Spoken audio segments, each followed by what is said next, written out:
Other Voices SCV with Carole Lutness presents Bridging the Gap. Hi, everyone. This is Carole Lutness, and you are watching Bridging the Gap. This is our 6th month in doing this. It is an effort by Santa Clarita citizens to try to find ways to communicate when we have divergent opinions and attitudes about what goes on in our community, the politics, the social climate, all of those things. How do we learn how to talk with each other and solve problems? So our panel tonight, we have a new guest, Charlene Johnson. And we welcome you very, very much. And we have old timers here. And so we were talking that what we'd like to start out with is the concerns that a lot of people have about the 4th of July ad hoc Republican parade that occurred that included the Confederate war flag on one of the trucks, and that it did not. It included the triple threat flag, and I have no idea what that flag means. So if anybody can explain it to us, I think that's what we need to understand. What was the individual trying to portray when they put that triple threat flag up? When I went out online and tried to find it, the only place I could find it was in a place called Rebel House. And Rebel House is an entertainment group. So if anybody knows who that person was, or who could explain to us what they were trying to convey, I'd really appreciate it. Yeah, Peg, go ahead. Well, I think the triple threat flag, as it's become known as, indicated different ideas of America. The first was the flag itself portrayed part of the American flag on one side, part of the Confederate flag on the other side, and in the center, a snake symbol, which was called I'm probably not going to say it right, Didson flag, DIDS. The Gadsden. Gadsden, thank you very much. And the Gadsden flag originated back in the early times of our country. Gadsden Wharf was an area in which many of our African American slaves were delivered to in the 1700s. And the flag went through a lot of different evolutions, but was actually taken up by the Tea Party back when, how many years ago? In the early 2010. 2010, okay. And that became a symbol of the Tea Party. So but that's not what it was originally. No. It was a naval flag exactly on a revolution on a revolutionary ship. Yes, I agree. So if someone else takes it up later or decides that they want to fly it later, unless they have some meaning for it, why all of a sudden does it become evil? Because of the people that are flying it. And because of the people who are offended by it, because I know that wait. Lynn, why don't you finish your sentence and then we'll go to Steve. Go ahead. Well, it seems like the people that are carrying it or using it are trying to say that they would like to continue to be have white power, and that they are going to achieve that power by bullying other people. That's what it seems like to me. I mean, you see that flag and they're carrying machine guns and really presenting themselves as being very belligerent.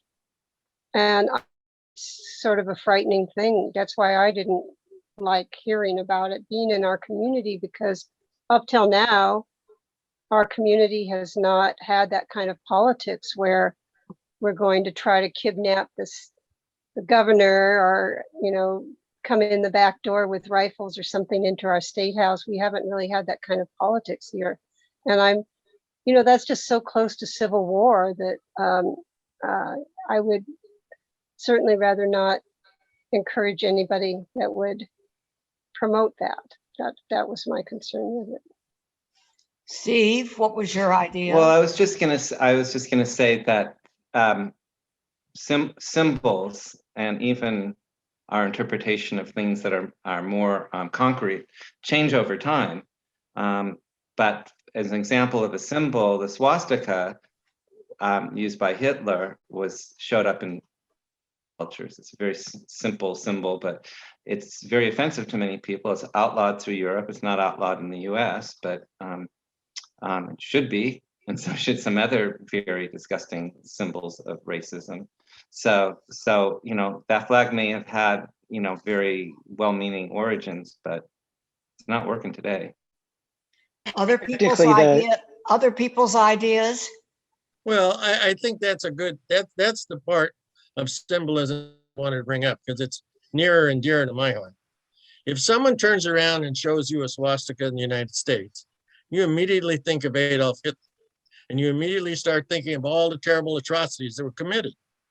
But in certain parts of Asia, but typically if you were Hindu and you were in India, where the swastika originated, and actually the swastika's name came from the Hindu term that they claim, or they believe that symbol is a symbol of good luck.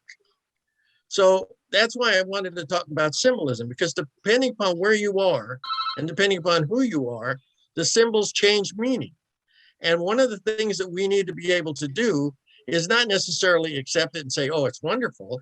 But if we were going over to India and you saw a whole bunch of swastikas on things, that's not the same thing as if you see it here. So symbolism, and that's why when we talk about the triple threat flag, I'd like to know who is actually using that flag. Because like I said, the only people I could find that used it was Rebel House. Patty? So we're not in India. We're in the United States of America. And the Nazi swastika is a threat.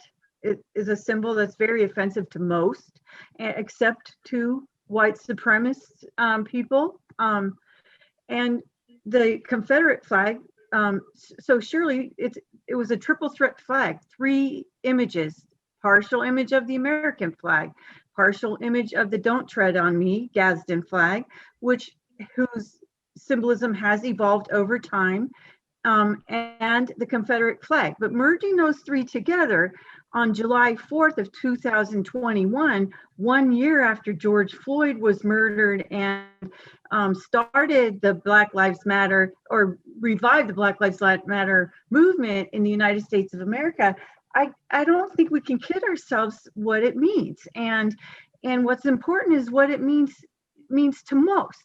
And that I heard the photographer, the official photographer of the ad hoc parade committee, speak at the dais in city council, and he said that he did not see that image on that truck when they were staging their vehicles to start.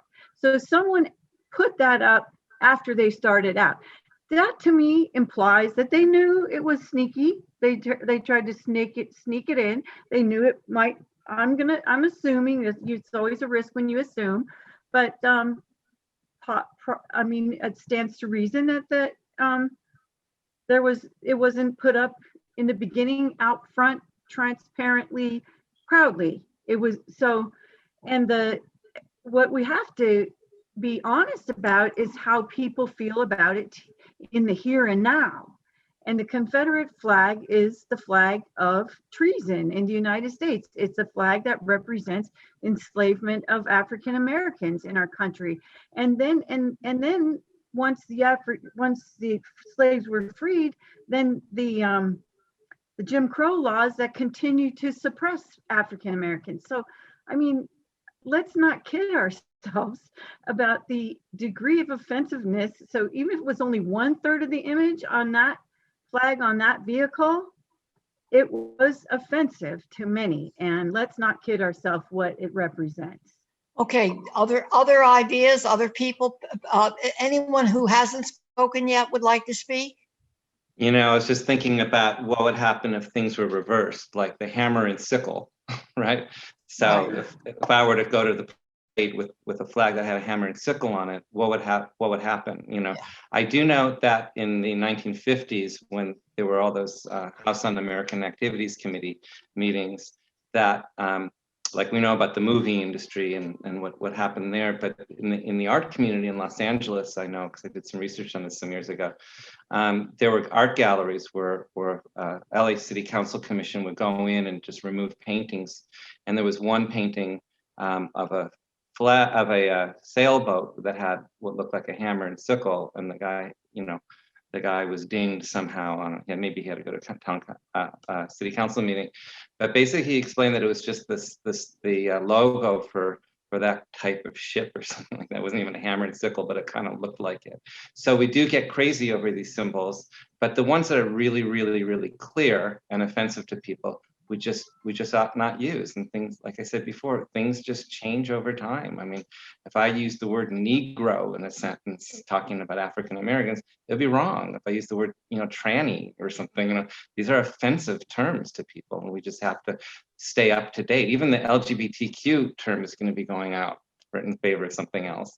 So we just, in order to not offend people and to keep things in line and not empower people with wild ideas, we really need to have some Peg, I rules. know you wanted to say something.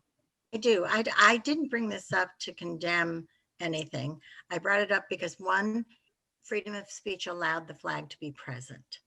Okay, we had no choice but to have it there. Somebody chose to put it in there. I watched the parade later on K-Hits, and I saw that in front of K-Hits station, the flag was in the truck and the staging area was not too far away from K-Hits. So I'm not quite sure why the photographer missed it. But my point is more about the condemnation of the fact that it was so offensive to so many of our residents. It was so hurtful and so painful to them. It was permissible to be there. I'm not debating that. Okay. I guess my biggest issue is that at the city council meeting, out of 5 city council people, only 2 admitted to the fact that this was painful and hurtful. And that is what is troubling me so much, that our city council continues to feel we do not have racism here in our city. And at least three of the city council people aren't willing to do something about it. Charlene, looked like you wanted to say something. Just a little bit, because like I like to sit and listen to everybody. And one of the things that like I'm hearing is the assumption that we assume people when something's out that they are all part of it, that this is who they are, what they represent. And then the other thing that I also noticed too is honestly, if I had walked by that, have known or even paid attention to it, just and this is looking at a generational aspect. A lot of like my younger generation, we don't even like glance at that. We honor and respect each other for I mean, and that's making an ambiguous statement, because there's always going to be pain and hurt and offensive things. I mean, I'll be honest with you, when people all couple Republicans all into one thing, they assume that we all fly under the same ideologies all the time. There are variations within every party and every organization that they're okay with some things and not okay with others. So it really bothers me and offends me when, I have a lot of my friends that are Democrats and they go, oh, they're all like this. No, they're not. And then same with Republicans. They're all like this. No, they're not. They're all white supremacist. No, they're not. And even down to like when you reference to, well, you were talking about PFLAG and gay marriage, a lot of people assume that not everybody's okay with that. It's an assumption. And what I'm hearing is that there's not a lot of dialogue is what I'm hearing. And And, you know, one of the other things that we assume is that when we have city council and they don't condemn something, our town, not even our town, but right now, this environment, this political environment is so tumultuous that you're like, would you ever think that if you were in that position, and maybe not in that situation, but if you say one, you have to be very thoughtful in your answers because people will take them out of context. And that happens on both sides all the time, right? Do you not agree? Like things are blown out of proportion and that's not exactly what somebody meant. I really struggle watching the environment because, you know, I hear and I sit here and listen, and you guys have all said some really amazing and beautiful things when you're talking about the environment, when you're talking about, you know, I have a slew of friends that, you know, I love them, I respect them, and I want them to be happy, you know, like when you're referencing to PFLAG, you know, there's so many amazing things that are coming out and I'm listening to them, but we don't all talk. So we assume that, you know, there's never going to be that middle ground. And in this case scenario, one of the things that you hear, like, and I have to say the press is kind of like, they assume, they said, Charlene, who's in charge of the parade? I was like, I didn't put anything together. But because I identified that I was the chairwoman of the 38th, which I was happy to take ownership of what went on, because I knew, like, as a person that puts on events, things happen and there are gaps. And do I know that it offended a lot of people? As somebody that has been hurt and been through emotional and verbal abuse, I know what it feels like, and I don't want anyone to feel that way, right? And so, you know, that's a challenge to watch us constantly perpetuate and go back and forth and not ever talk about it. I mean, I could respond to that. yeah, yes, sir. I'm sorry. Well, first of all, I want to say I'm 100,000% agree with you about I just can't stand it when things get painted with the same brush. I saw it happen so much last summer during the BLM protests, how people were lumping in protesters and rioters, and every single one of them was a criminal, no matter what. So I totally hear what you're saying there. It's just awful. But now in this situation, I do feel a little different, and I get where you feel, Alan, too. We don't really know. I wasn't familiar with that flag either, but half of it is the actual rebel battle flag. Half of it is the actual rebel battle flag, and even the tread on me has become sort of usurped quite a bit by the right. And now on any other day, maybe I personally think the hammer is coming down on the rebel battle flag, and it needs to keep coming down on it. In our situation at this point in time, there's no place for that anymore. It just is such a representative of such a hateful time that we just want to move beyond that. Okay, so it's very, very hurtful in and of itself. So just whoever put that there just use such incredibly poor judgment, and maybe they intended for that to be that way. But here's what I think about the 4th of July. The 4th of July is like literally one day a year where everybody gets to, be true, patriots, especially now when everybody is calling each other's patriotism into question and saying, well, you're a conservative. That means that you're really not a patriot. And you're a liberal. That means you're really not a patriot. And maybe 4th of July is just this one really special, maybe even sacred day where we don't get to question anybody's patriotism. Maybe we have to dumb it down. So you don't do anything that could potentially even risk. Why would you even bring that flag into a 4th of July parade? We've got a flag. We've got a current flag. State flags, whatever, existing flags. There's just no place for it. It was either just massively poor judgment, or it was intentionally hurtful. And I think this is a sacred day that we all share, and somebody really, really blew it. Dave, would you like to say something? Oh yes, I would. First off, that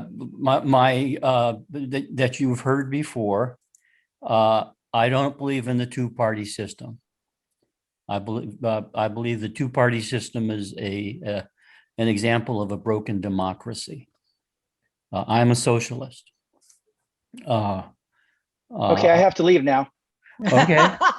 I think that part of our obligation as Democrats, small d, in a democratic society is to challenge ourselves and each other. And I think part of our obligation as Democrats in a democratic society is to not be too easily offended. That's important. I think that some of I know people who've burned the American flag. I think the Vietnamese War was an atrocity. My patriotism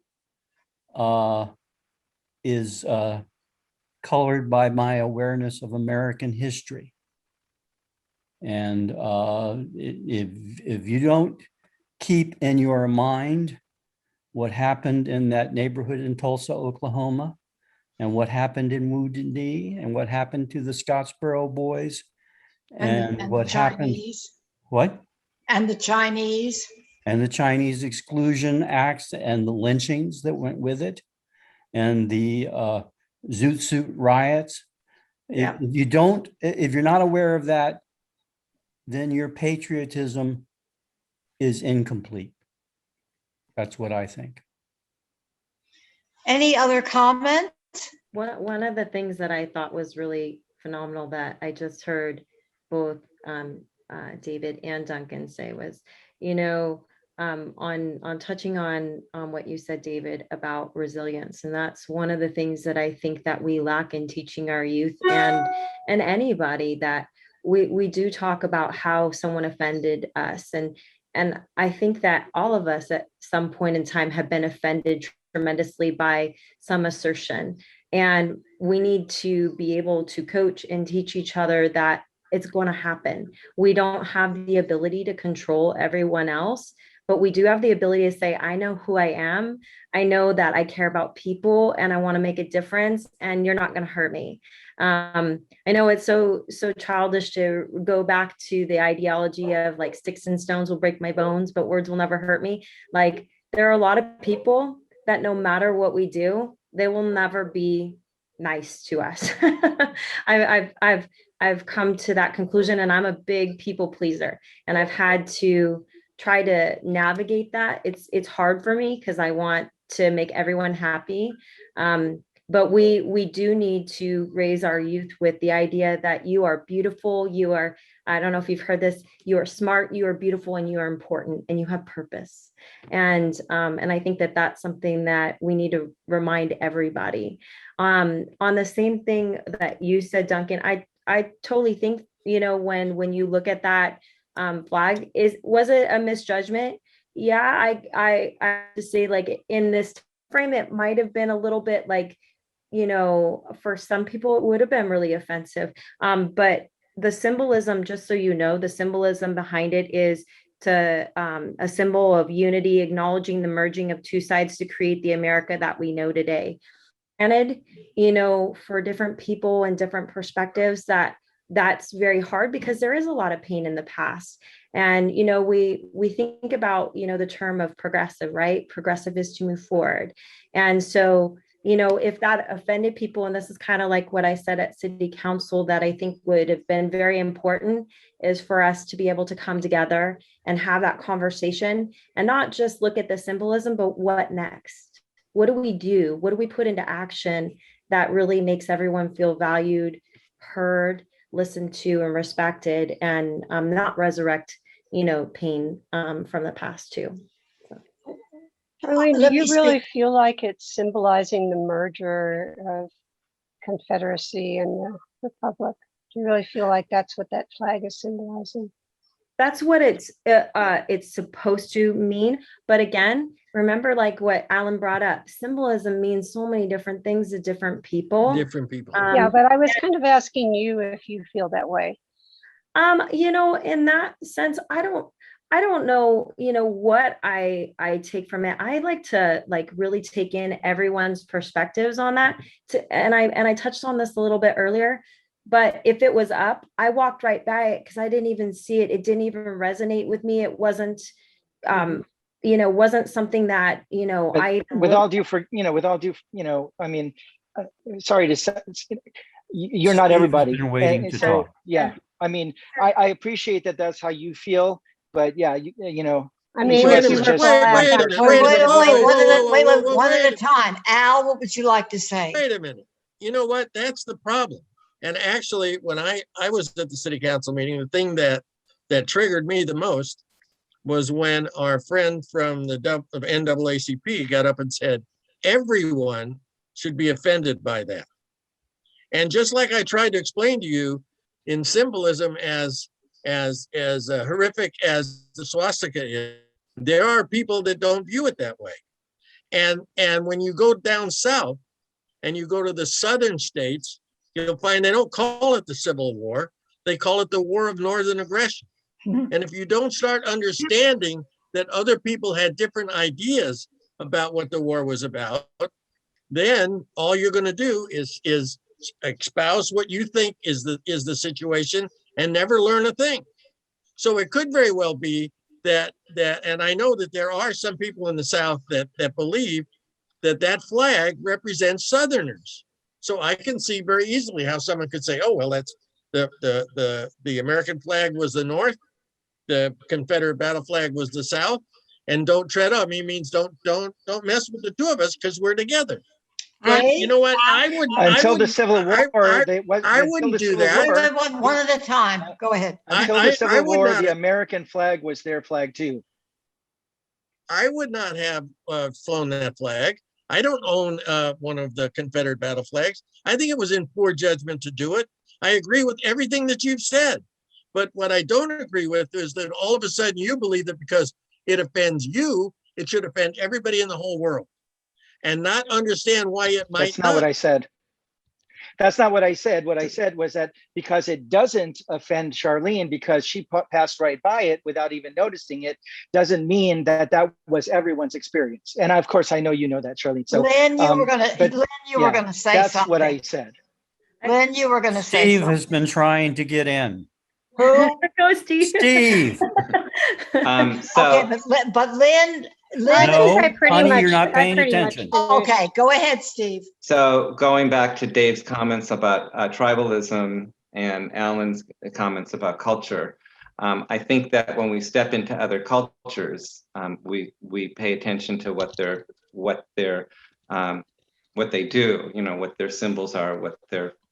May I When I was speak? younger, No, well, not hang until on. Steve I is remember when done.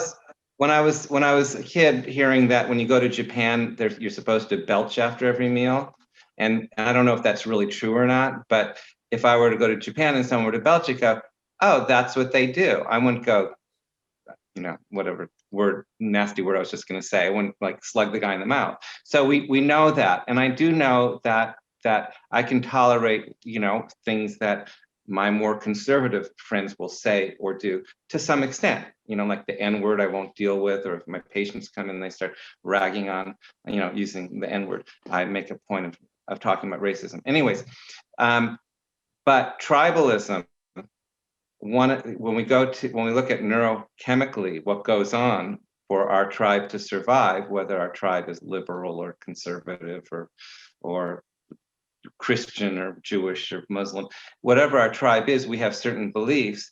And if we're emotionally reactive to those things, we're never going to make connections. So, we the people really do need to connect and, to form a more perfect union. And we do need to educate young people, as Charlene was talking about education, in terms of how do we tolerate other people's points of view, and that's, Not only tolerate, but how do we find allegiances for just like the two Republicans that are joining the investigation committee in the House, they're able to go and put what they say is put country above party. And Right. that's what we continually have to figure out. How do we do that so we can solve problems? That's the issue. We can't solve problems if we're doing this circular firing squad. And that's what this discussion has been about. And we're going to have to wrap this part of the discussion up. Peg, last say, okay? I did begin it and I'd like to end it. My purpose again was not to be critical of the actual flag being present in the parade.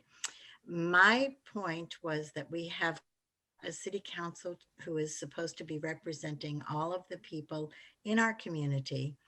And we had Republicans as well as Democrats criticizing the fact that it was in the parade, that it shouldn't have been there, including yourself, I think, Charlene. And I just am so sad that our government was not able to recognize and speak to the fact that racism exists in our community, and we all have to get together and try to do something to rectify that situation. That was my only goal in bringing up the subject. Okay, we're going to have to wrap this section up. And I thought we had a wonderful discussion. There's plenty more to talk about. We can certainly come back to this topic. And how do we help the city council be more inclusive so that many, many people don't feel as if they're heard. Many people in the city feel that that city council represents a certain segment, but not everybody, I think. And I think that's the core issue Peg's saying. All right, so the next part of our discussion is on the environment. I have been really, really attuned to how rapidly climate change is galloping in. And it worries me just to no end. The fires, the floods, the drought, even the civil unrest, I think, is the temperature, the hot temperature. All of those things really, really, really worry me. And I know that there are a bunch of us that have been worried about this for many, many years. And Lynn is the prime example of someone who has devoted her life to trying to have systemic and political changes so that our governments take this crisis seriously. So I'm just wondering whether we'd like to talk about that now. Lynn, would you be willing to start off with this? Sure. I think that probably the best example of climate change in our community is the very severe drought, which we right now are not suffering because we have water stored in the Central Valley, but the rest of California, both people and wildlife and farmers, it's devastating for everyone. And wildfires, of course, are the other really big and obvious result of climate change. And it's due to the excoriating dryness of the vegetation that we're having problems. I guess my cat is going to come introduce herself to you. I see her. There's your tail. Can I ask you a question? Anyway, I think maybe people are starting to realize that this is pretty devastating, but you know, it's upsetting to me because we've known about this since 1970. Had we gradually changed our infrastructure, it wouldn't be such a shock. Now it's going to start to be shock. Farmers are not going to be able to grow things. We don't have water in certain areas. People's water wells in cities are going dry and communities are going dry. And you know, there's no water trucks nearby to come and resupply them. It's getting to be a very dire situation. So here we are, just, you know, I've been very depressed about it because I feel like we've hit the block wall. And, you know, they're predicting another drought next year. I don't see, it's frightening to me what's going on. And I feel like sometimes everything is so gradual and incremental, and people say, oh, that's just a tiny little thing, maybe it's not that important. No, I mean, we tried to ask for solar roofs when they give conditional use permits on the Gate King project after they cut down 1,200 oaks. They wouldn't even put the solar roofs. They wouldn't even require them to put solar roofs. And when we have this kind of a city council and these little things that you do in every single community throughout the world, I just feel like we're lemmings going off a cliff. I just Go ahead. Who would like to talk next? Who would like? I have a Yes, I have a question also. I have a question for the experts who know more than I do, because I like that we're all a local show. We know about all the climate change stuff that's happening around the world, but in particular in this valley, what I'm thinking would be most valuable to me is to know what is the most impactful thing that we could really do to have to make a positive change on this particular issue. So in my mind, and I could be totally wrong here, the one of the biggest problems we have is that we continue to expand and develop. And then that story that you just said about cutting down 1,200 oaks and refusing to put up solar panels is insane. So am I right? That's our city council. Is that no, I understand. So this, let's just say that my supposition is correct, that really it's this unstopping development being aided by private business working hand in hand with our own government to just continue to build at a ridiculous pace. Is that where we should really, the main area where we can focus our time into stopping that? There are other areas that we may not, that may be more serious, but what can Santa Claritans do? Other input, go ahead. Other ideas or other perspectives? Well, certainly the water situation is aggravated by the situation at the Delta. The wildfires in the forests are aggravated by the way we're managing the forests. So we have a problem that's creating more of a problem, but we're not our major government agencies are not reacting to them. Now, when it comes to building here in Santa Clarita, we have one situation where we have a shortage of housing, and another situation where as we build more, we're going to create more stress on the grid. We're going to require more water. We're going to require more natural resources. So we have a lot of conflicting views, a lot of conflicting issues where we're going to have to figure out where we're going to compromise. But as a Santa Clarita person, I think the big thing is to start holding our governmental agencies accountable for when they are mismanaging our resources. Well, I do think it comes back to the whole money and politics issue. And for years, I was chair, I was the founding person, a founder of our Santa Clarita Clean Money for Better Government group. And we were pretty active for quite a while until I got kind of sick. And we would go to city council a lot of times saying, the people's needs versus the corporate wants. And unfortunately, city council, time and time again, went with the big corporations, the big money. It was Newhall Land, it was Waste Management, it was, the big corporations that make sure they get reelected.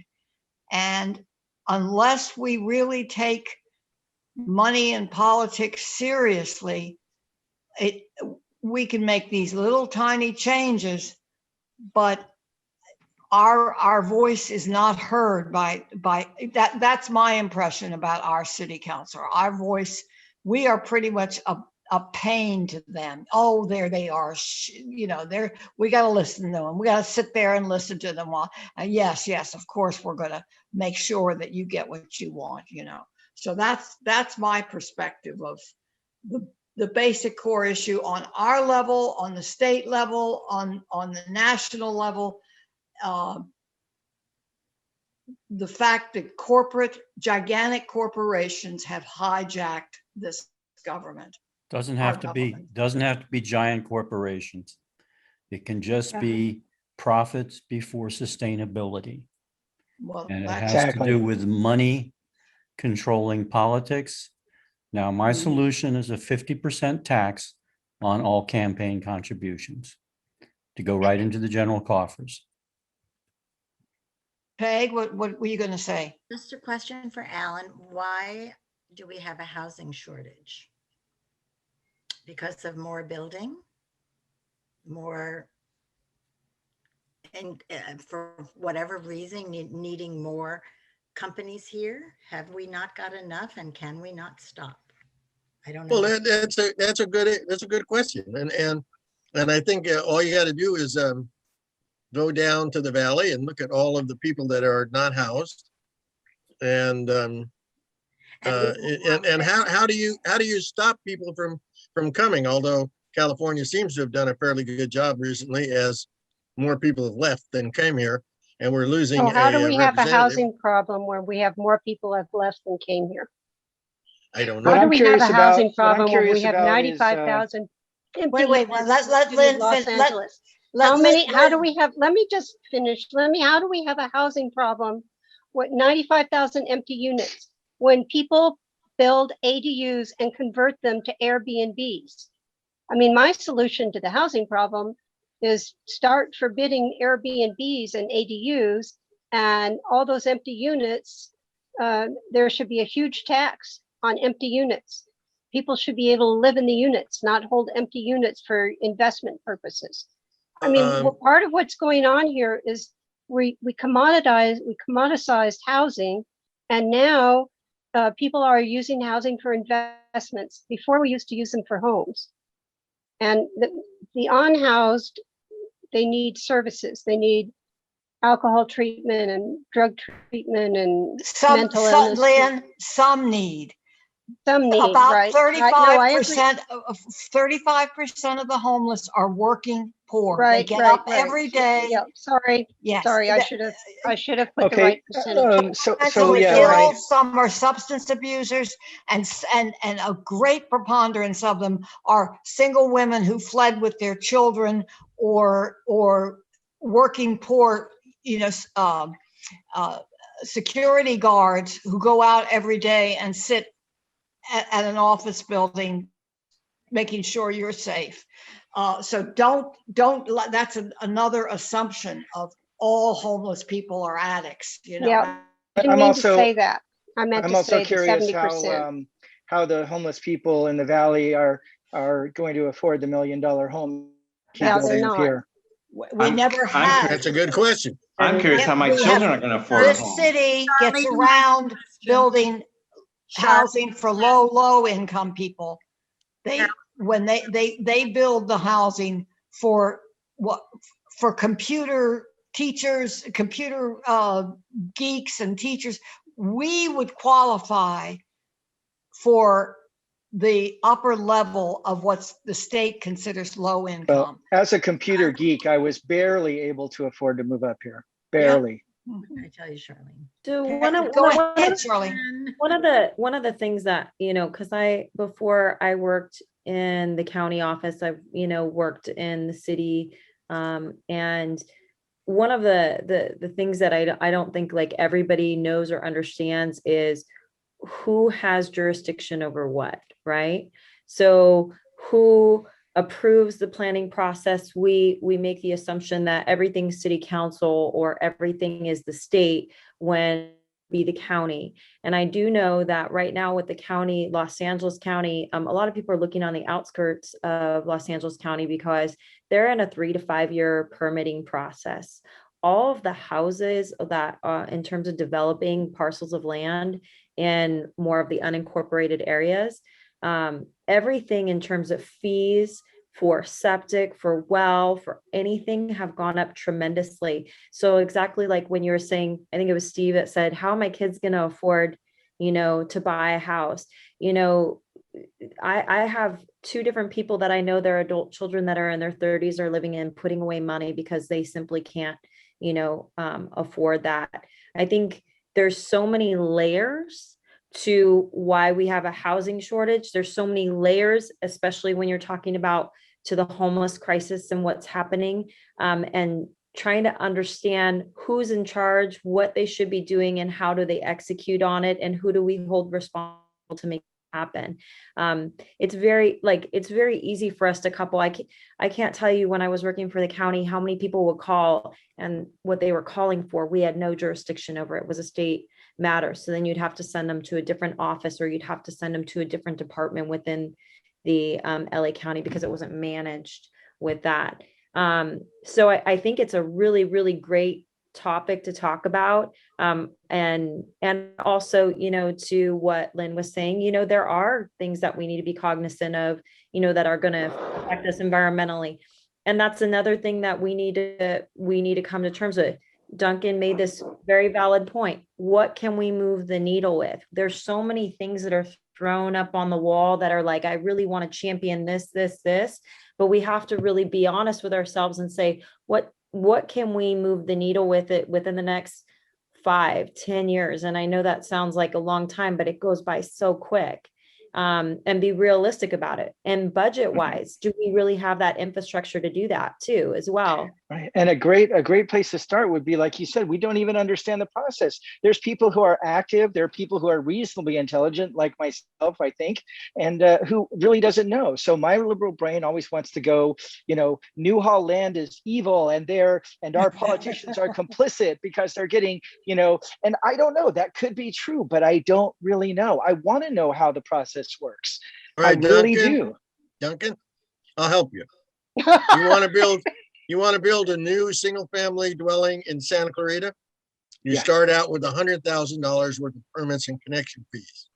Ooh. And just recently, building materials have tripled in cost, which is now estimated Available to that it's going to cost another $180,000 per unit to build. So irrespective of the big corporations, I don't see that affordable housing is going to come to Santa Clarita, simply because the increase in price in building materials and the permitting costs.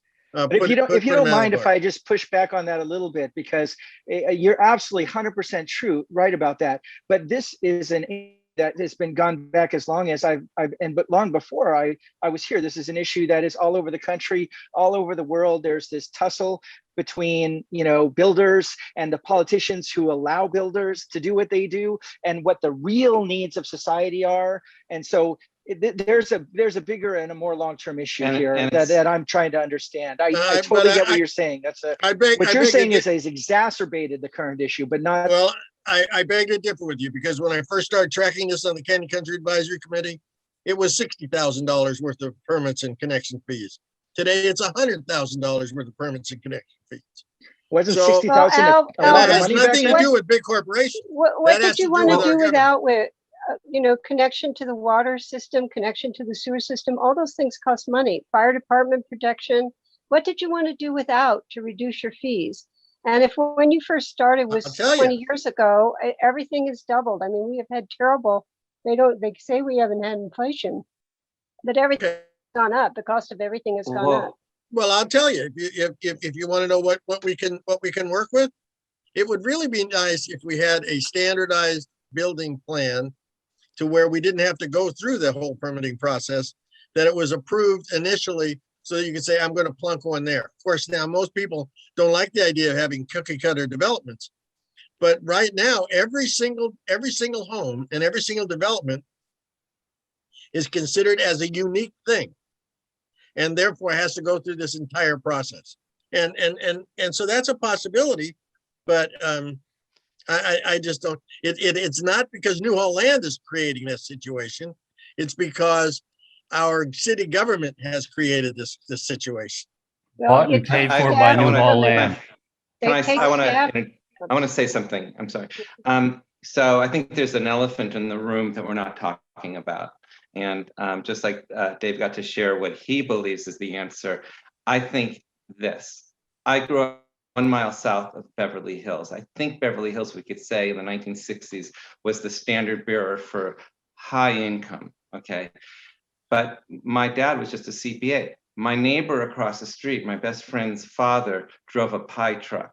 My next door neighbor was a Holocaust survivor, and he had a little company in Montebello that did scrap metal stuff. Those guys did pretty well actually financially, but you know, there were people in my neighborhood who had just these jobs that had been reduced to sort of I don't know, slaves, the word that comes to my mind, to low level, low paying jobs. We need a middle class. And if we had a middle class, and if we had regulation on the corporations that keep raising the prices, okay, if we had some kind of regulation and we had a stronger middle class, there'd be more people like my children who work 2 incomes that can't afford to buy a home. And I just want to say that, to me, our whole fight has been from the beginning a fight between the oligarchs and the rest of us. And in this case, the oligarchs, the 1%ers who own, you know, the 1/10 of 1% that own 90% of the resources in this country, they have manipulated government. I don't blame government per se. I blame the fact that the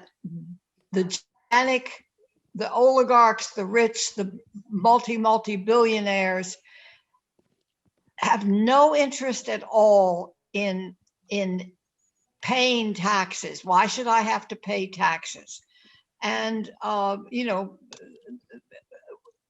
they keep manipulating the laws, and owning the politicians, and that happens out here and it happens nationwide.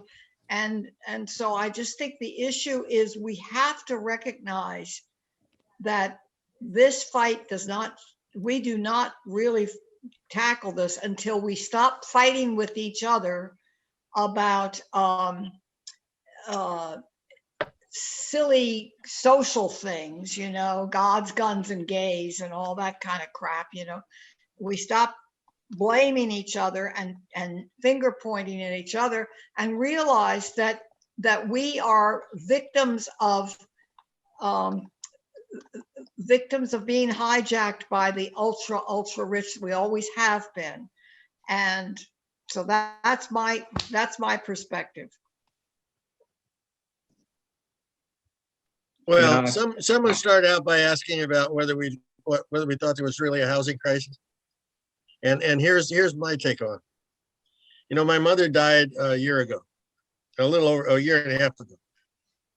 And so I decided that I am administering the trust. So I decided that instead of selling it, I was going to rent it and keep it for a while. And we put it out on out for rent on the realtor systems, and within 10 minutes we had 20 rental offers. Woo! That's how difficult it is to find places to rent now. It's not places to rent. It's not places to buy. What is difficult is finding places to live. And affordability. That's what I say, places to live. So we don't see the fallacy is there are a lot of people who think that what they stand for is this freedom. And it's freedom for whom? It's freedom for the rich man to do what he wants to do. And then we keep deteriorating, losing more and more and more. And we're left with the scraps. And we keep trying to, you know, we keep trying to have enough money for schools. Oh, we can't do that because that's Prop 13. Was it Prop 13? Is that what it is? You know, oh, we can't spend money on schools, and we can't spend money on infrastructure, and we can't spend money on all this stuff. There's not enough money. Well, we need to get busy to realize that Adam Smith was not was railing against the gigantic corporate they were the nobility back then. They were the East India Tea Company. And he was railing against that. He was not saying that laissez-faire capitalism was the thing that we should allow to big corporations. He wrote his Wealth of Nations saying that that it was the small business owners that needed to make sure that they had the free market, the capitalist kind of system. So we have to be re-educated, I think, about the fact that there's a certain segment of people who absolutely rigidly believe that this survival of the fittest, dog eat dog capitalism is the way to go, and it isn't. It simply isn't, because it always means that it always winds up with the rich guy getting richer and the system deteriorating, collapsing. And when the rich, and when that 1% falters and fails, they get rescued with tarps. Right, that's what I mean. I feel like if there's one thing that I would love to be able, for myself, to be able to really be able to participate in solutions in Santa Clarita, would be to really understand how this stuff works better. And I don't know how to do that, because we have these conversations. We know there's issues. I definitely think that there's some corporate greed in there. I don't know exactly how all of these mechanisms work. Charlene mentioned that a lot of that happen here aren't really permitted or not permitted from people here. They're happening outside. So, who is pulling all of these levers? How does that work? And then maybe we could actually think of some ways to address the issue. But right now, I don't have a clue. I feel like the only thing I can think of is stop unmitigated development. That's so. It's got to be more, information than that. There's other things like is like having fewer children, which none of us really want to think about. But and then there's things like hiring locally so that people don't have to drive far. They can live locally, they have more resources, they could be more mindful with their families and less burnt out. And we don't pay attention to that. I'm proposing to Bruce when he was running for city council, and Bruce's last name, not city council, he was running for state, he was running for state senator or something. Like we ought to have a law. Bruce McFarland. Yes. He was running for Senate. Yes. Yeah, that we ought to have a law for, we ought to put something in to give a tax credit for people, for companies that hire locally, and that would have multiple impacts, and like I said, less stressed out families, less anger, less cortisol. It would create a stronger local economy, less pollution. The freeways would be less crowded, but we don't think about things like that. So there's like little things that we can do. But I know, like, if I was running for office, we need to think about having less children and hiring locally. I mean, I'd be dogged on, I wouldn't. I feel like we're kind of. I want to go to Charlene, because it looked like she was wanting to say something. I was just, I remember when I was working for the county, and it was a little bit more in the infancy, and you just remember I was a student intern, so I was learning a lot. But one of the things that they had put together was the sphere of influence, and it was at the beginning of starting to see a lot of the development out here. And it was, sometimes we don't realize that once it falls outside of the city purview, and it goes into unincorporated area, those developments are approved through LA County. So we have this, image of what Santa Clarita looks like with, Cascade Canyon Country and all that. But originally, Santa Clarita was based to be a master plan community, and they knew exactly what that size, the transportation looked like. the infrastructure for education to support it.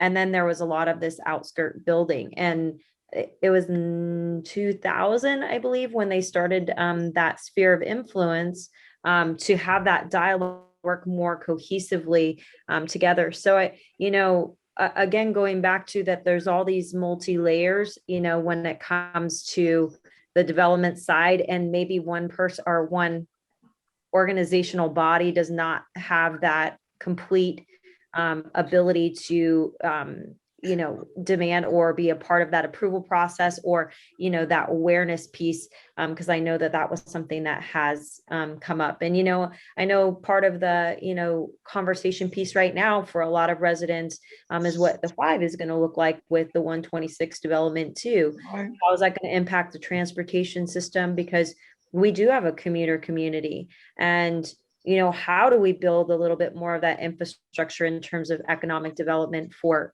to your point, Steve, of jobs and hiring them locally so they're not, commuting? And what does that impact, when you're referencing to, how that impacts the air quality and so forth, and moving on that, because there's so many different facets to that. I think this is a good, I have enjoyed this. We have to wind up tonight. I'm sorry, Peg, I know you've got your hand up, but I apologize. What did you all think of tonight's discussion? Great, too short. Too short. I could go on talking about this stuff. I mean, yeah. What can we come back to what can we do about it? And Yeah. when we come back, I mean, we do our personal things, we recycle, and I have finally taught myself to turn the shower off when I'm showering and soaping up, and turn it back on and rinse off. I'm so proud of myself for finally having the self-discipline to do that. But I have really enjoyed the input and the perspectives, and there it is. All right, Time's up. time is up. All right, you all. Thank you very, very much. And I hope to see you next time. Okay. Bye-bye. Bye-bye. Bye.